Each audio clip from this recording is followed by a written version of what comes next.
Me pese me di agro.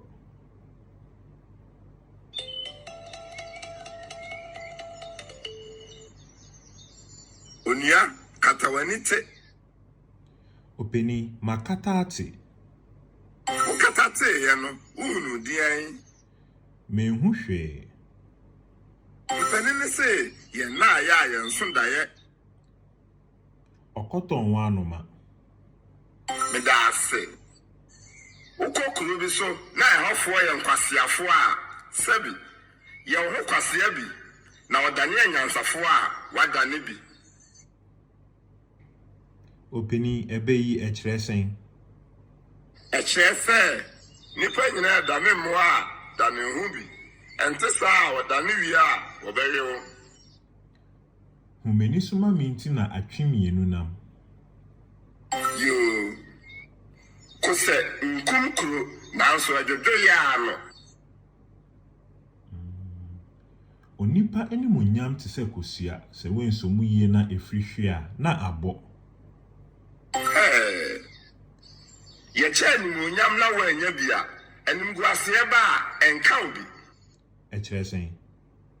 Ekrese ade ya papa bia san wo bone afa. Se aboa bi beka wa na ofiri ontumi mu. Sa uko bi kurum na okum akokọ marudi a enye ne de na wariye na wodie a wo fi no na wadie. Me pacho we no so kresen. Ekrese dibi na me nibi na ma hoho anika. Yo me da se why. Yo Obi nkyere akwada nyame. saa so na akwada ani anso opanini a ofre mpapa se nhaha. Agro beso a efri anopa. We dey ano odene.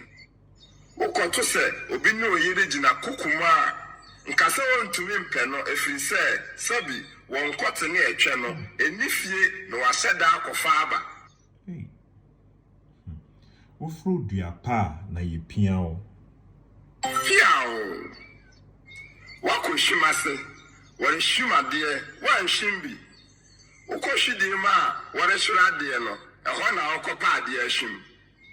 Yenye no sabema.